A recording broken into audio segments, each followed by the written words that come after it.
Ავლაბრის მეტროსთან ამ წუთებში იკრიბებიან ადამიანები, მათ შორის კოალიციას ცვლილებებისთვის წევრები, ასევე სინდისის პატიმრების ოჯახის წევრები. ისინი მას შემდეგ, რაც დასრულდება შეკრება, მაშინ რასაკვირველია გაემართებიან ევროპის მოედნისკენ. ჩვენთან იმყოფება კოალიციას ცვლილებებისთვის ლიდერი ნიკა მელია. ნიკა, მოგესალმებით. ევროპის დღე არის.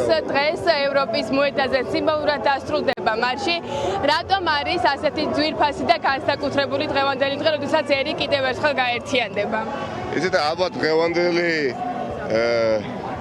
დღევანდელი დღის ხასიათი მისწრაფებები, რის გამოც ხალხი ქუჩაში გამოდის, მანამ იქნება ამ ბრძოლაში, სანამ გამარჯვება საბოლოოდ არ იქნება მოპოვებული, საუკეთესოდ გადმოსცა დღეს დილით ადრე ევროკავშირის ელჩობა საქართველოში, რომელმაც თქვა ძალიან სწორად, რომ ევროკავშირი არ არის ვალდებულება, ევროკავშირი არის შესაძლებლობა. ქართველებისთვის არ არის ვალდებულება, არის შესაძლებლობა, რომ ვიცხოვროთ უფრო ბედნიერ, გაცილებით დიდარ სახელმწიფოში, სადაც კორუფცია კი არ არის ნორმა, არამედ საკუთარი შრომით გამომუშავებული ხელფასი საკმარისია, რომ ადამიანს ღიმილი ქონდეს სახეზე, არ ნერვიულობდეს საკუთარი ქვეყნის საზღვრებზე, რომელიც კიდევ და კიდევ დაპატარავდება, არ ნერვიულობდეს უსაფრთხოებაზე, უზრუნველყოფილი იყოს მშვიდობა, ქონდეს გარანტია ამ მშვიდობის, კონკრეტული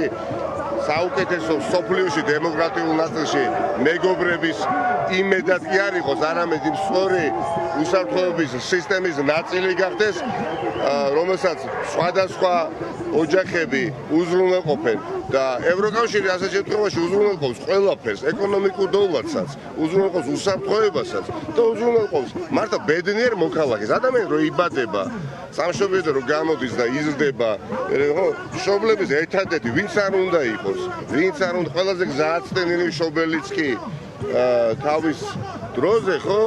როდესაც მას ბავშვი ეყოლება, მას უნდა რომ ბავშვი ცხოვრობდეს უსაფრთხო გარემოში და დაცული საზოგადოების წევრი იყოს, ხო?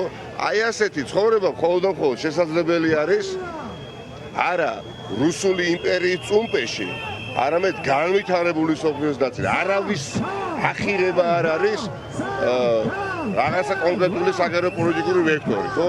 არა, ეს კონკრეტული საგარეო პოლიტიკური ვექტორი გულისხმობს სიმდიდრეს, დოვლად და კეთილდღეობას და კი არა, აქედან გამომდინარე, გედება დაარქვით ეგოისტურად პატრიოტი ქართველი ადამიანი ცდილობს ამ მიზნის მიღწევას და არ უნდა ის მტკივნეული რაღაცა ფანტომი წარსულიდან საბჭოთა კავშირის რეინკარნაცია უნდა რომ ავლაბარში, ავლაბრის მეტროს წინ საზეიმოდ იკრიბებოდეს მომავალში და სხვადასხვა ადგილებში და არა მუდმივად საბრძოლველად, ხო?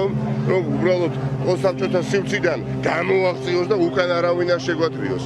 ამას ეძღვნება ჩვენი ბრძოლა და ამას ეძღვნება იმ 50 მივესალმები, ბევრ მათგანს არ ვიცნობ, ნაწილს ვიცნობ, იმ ვაჟკაც ადამიანებს, ვინც ციხეში არიან. ეხლა ამ ბრძოლის ძალიან აქტიური მონაწილეები, ხო?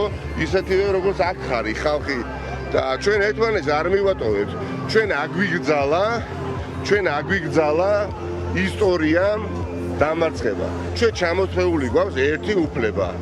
ერთი ძალიან მნიშვნელოვანი უფლება, მაგრამ ეს უფლება ჩამოგვართვა ისტორიამ. დამარცხების უფლება გვაქვს ჩამოთვლილი.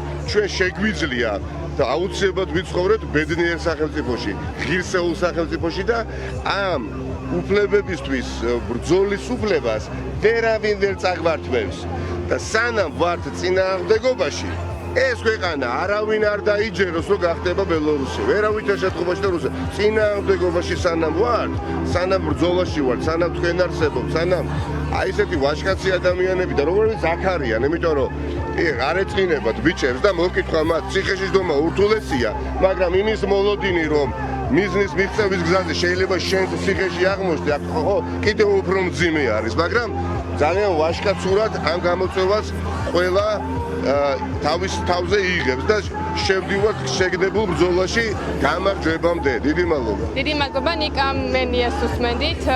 სამზადისი მიმდინარეობს ამ წუთებში ევროკავშირის დროშებით და საქართველოს დროშებით. შეიარაღებულები არიან შეიძლება ითქვას მოქალაქეები, რომლებიც გადაინაცვლებენ ამის შემდგომ ევროპის მოედანზე, სადაც დამაგვირგვინებელი შემაჯამებელი აქცია მოეწყობა. აქვე არიან CDC-ის პატიმრების ოჯახის წევრები და ჩვენ ვეცდებით მათაც გავესაუბროთ. გამარჯობა. გამარჯობა. მოგესალმებით, გითხარით კიდევ ერთხელ CDC-ის პატიმრების ოჯახის წევრები ერთად გახართ. სათქმელი გაქვთ თქვენი პატიმრებისთვის, სრულიად ერისთვის, რა გინდათ რომ თქვათ? მოგესალმებით, მადლობა რომ სულ მუდამ ჩვენ გვერდში ხართ. ხო, ყველა არა ვართ, ძირითადად ვართ აქ დედები, მაგრამ ყველა არა ვართ, მაინც სხვადასხვა ლოკაციაზე ვდგევართ და ერთად ბოლოს აღმოვჩნდებით ერთად. ძალიან აი რაღაცა ძალიან კარგი განწყობა მაქვს, ძალიან კარგი, იმიტომ რომ ბავშვებმაც ყველამ დარეკეს. თორნიკემ დარეკა, იცის რომ ემზადებით ამისთვის, გიუთხარი მივუჯექი დედი ტელევიზორში 7 საათის მერე და ვიყურებ ყველას მეტი და იმედიანად არიან, ძალიან მუხტს ვაძლევთ ჩვენ ყოველთვის. იბრძოლეთ აუცილებლად, რა, ყველას სათქმელი ეს არის და თვითონ არ არიან ახლა მხნეთ არიან, არ არიან ცუდად და ყველა სასამართლოზე ამარცხებენ რეჟიმს, თავიანთი გამოსვლებით, თავიანთი შეუვალობით, იმიტომ რომ იქ დადიან ცრუმოწმეები და ისინი ყოველთვის ჯობნიან ცრუმოწმეებს, იმიტომ რომ უშევენ კითხვებს, რასაც ვეღარ პასუხობენ ისინი. ამიტომ ჩვენ აუცილებლად გავიმარჯვებთ და ვიცი რომ დღეს ვიქნებით ძალიან ბევრი, ძალიან ბევრი. დიდი მადლობა თორნიკე გოშაძის დედას უსმენდით პირდაპირ ეთერში, ძალიან მანე აქედანაცავლობის მეტროდანაც დაიწყება მარში, რომელიც ევროპის მოედანზე სხვა მარშებს შეუერთდება. მადლობა გვანცა ჩხიკვაძე.